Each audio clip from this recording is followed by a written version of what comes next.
On is Chase B, and you are now tuned in to Global Spin 365.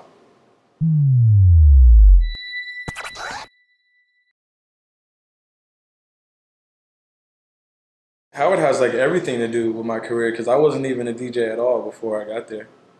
I was in school for advertising sales or something like that, and just being around the School of Communications, they had the WHBC, the college radio station, and I guess it just kind of I thought it would cool to be like have a show on there. It was like an hourly thing, and so I was like hosting everything. Like I wanted to be like the Terrence J of whatever. Like I wanted to like host different concerts, and I end up on like BET or something like that.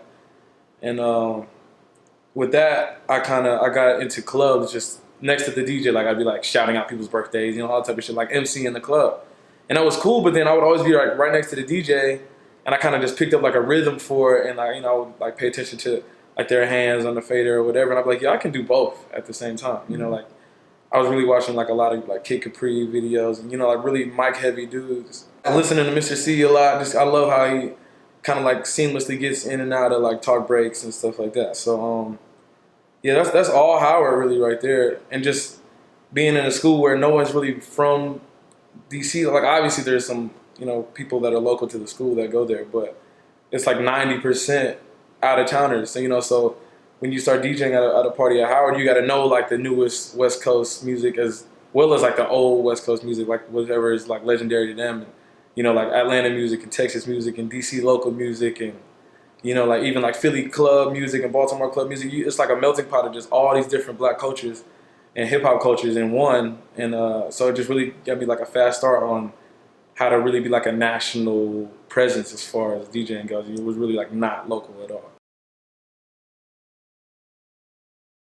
Obviously, you don't need it to start your career because the internet is so big and broad and just powerful and everything. But at the end of the day, it's like if you really want to be like these mega stars, like obviously, like you don't be in the game just to be like a SoundCloud sensation. You want to be like that big superstar. And like you said, like the Smoke Person, shout out to him. That's game. But I like the quote unquote like SoundCloud up and comers. They can't be these superstars without getting their music played like on radio and in these clubs and everything like that. So they might be younger and they might not be going to these clubs, but at the same time, you want the people in the clubs to be familiar with your music. So you definitely need these DJs to be playing your shit, whether it's in the club or just like in a mix or on the radio or even just like an Instagram or a tweet or whatever. Like DJs still do have huge followings, So and it kind of goes hand in hand. Like I feel like DJs need to attach themselves to these artists so they can have more credibility. Like you're not just in the club playing the same old bullshit that the next DJ is playing. It's like, oh, since you're up on this SoundCloud shit,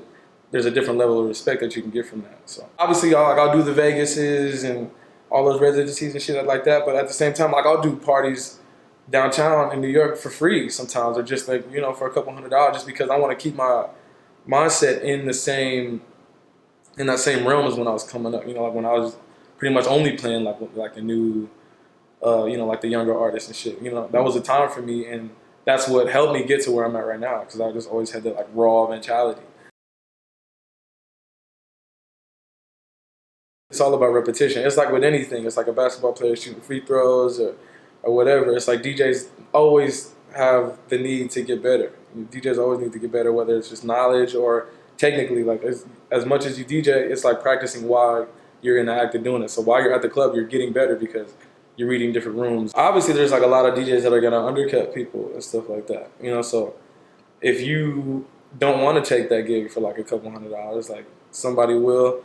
And then, like I said, it's about repetition. So say that person takes that gig for a couple $100, kills it, and they, now you just take yourself out of like a whole different situation, because you want to be bougie or whatever the hell is going on with your career. You know what I'm saying? So not that I'm just like out here just taking every gig that's like presented to me, but I just feel like certain situations and certain rooms and certain atmospheres are necessary to just like the bigger picture. You know what I'm saying? So like on a Wednesday night, if I'm not doing shit and something comes up where I can go and just play for like the people that quote unquote like really matter as far as like the culture and keeping things moving forward, like I'm gonna do it. So me and Trav, we had like this house party just somewhere, like we like rented out a house for like the weekend just to like have somewhere to go after like all like the parties and shit were over. And so fucking DJ Clue shows up with like a whole like setup, like speakers, fucking mixers, everything. He just sets up and he probably DJ till like 4 or 5 in the morning, you know? And it just meant a lot to see that, especially for me being, you know, like how as young as I am, just to see like, you know, it really just never fucking stops. Like nobody's ever too just like big or blown up or, you know what I'm saying? Like to just really just get it in whenever you really kind of like, you just feel like it. Like obviously Clue didn't have to do that. So it just gave me a whole new respect for him and just like the craft in general, just to see like when I'm, you know, like at that level, it's like it doesn't matter. You know, you still just getting in, just DJing as much as you really want to. We used to get it a lot. We get into it a lot more than now. Now we don't really get into it like too crazy now. It'll be like small shit about like I might fucking like not like he'll drop like a new feature or something. I might not have it queued up yet, you know, and just little shit like that. Like whatever we'll get into, like really small. But we used to fucking, you know, like I've quit like a couple of times, you know, like saying like I'm not doing this anymore. You know, like obviously it's just, you know, there's two people that want to like just advance so much in their own careers. It's hard for them to, you know, just like be simultaneous, you know. Yeah, like but at the same all the time. Yeah, you know what I'm saying? It's not realistic. I guess exactly. It's not realistic. With us, it's like we both kind of just put our ego to the side like a lot to just kind of give each other that space, and then at the same time expect so much from each other.